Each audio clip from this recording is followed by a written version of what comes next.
Olá! Nosso grupo é composto por Carlos Daniel, Gisele Lira, Karine, Marcos André e Matheus Vinícius.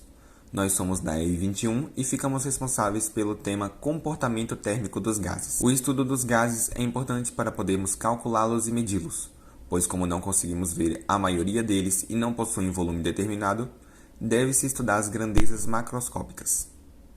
Estados de um sistema. O estado de um sistema é caracterizado pela descrição macroscópica das características microscópicas do gás, ou seja, é possível descrever cada molécula do gás e o funcionamento dessas grandezas como um todo. Através das variáveis de estado, o gás pode ser escrito.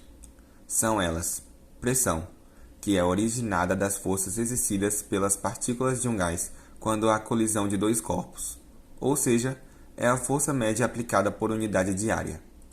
Temperatura. Se trata de uma grandeza cuja medida é diretamente proporcional à energia cinética das partículas do gás, ou seja, quanto maior a agitação de moléculas, maior a temperatura. Volume, que não é definido, mas sabe-se que o volume ocupado pelo gás é igual ao volume do recipiente onde ele está armazenado. Transformações gasosas particulares. Transformações gasosas particulares são os processos físicos que mudam o estado do gás. Vamos ver agora 3 transformações que mantêm temperatura, pressão ou volume durante todo o processo. Transformação isotérmica. A transformação isotérmica é aquela cuja temperatura se mantém constante durante o processo. Ao reduzir o volume do gás, sua pressão aumenta. Isso significa que pressão e volume são inversamente proporcionais. Matematicamente, pode-se mostrar que o produto de pressão e volume é constante numa transformação isotérmica. Este resultado, conhecido como lei de Boyle-Mariotte, é também a primeira lei dos gases, estabelecida no final do século XVII.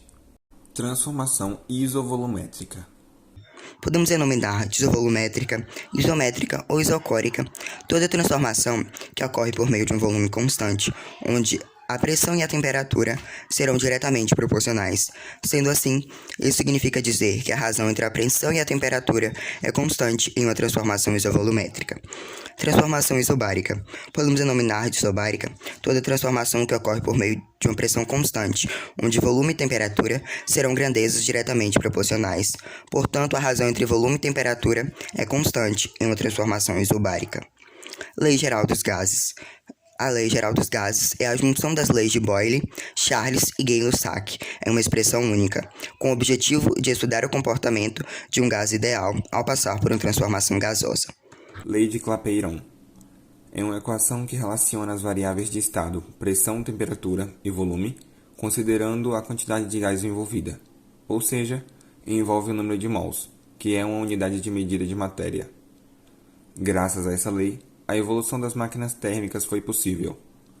Ao olhar a equação, percebe-se que a pressão exercida pelos gases ideais é diretamente proporcional à temperatura e também ao número de mols. Além disso, a pressão é inversamente proporcional ao volume ocupado pelo gás. Teoria cinética dos gases. A teoria cinética dos gases nos informa o que é um gás e o seu comportamento. Consiste em hipóteses que, com base nas leis mecânicas de Newton, esclarece as propriedades e as leis dos gases. São elas: todo gás é constituído de um número enorme de partículas. A dimensão das partículas é desprezível em relação à distância média entre elas. As partículas movem-se continuamente em todas as direções.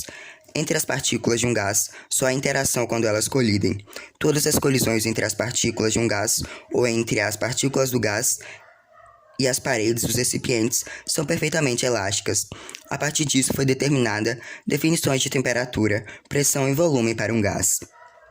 Energia de um gás. Quando não há ligações entre átomos, não há energia potencial elástica. Logo, se a amostra de gás tiver N átomos, a energia mecânica total dela será calculada por uma determinada fórmula.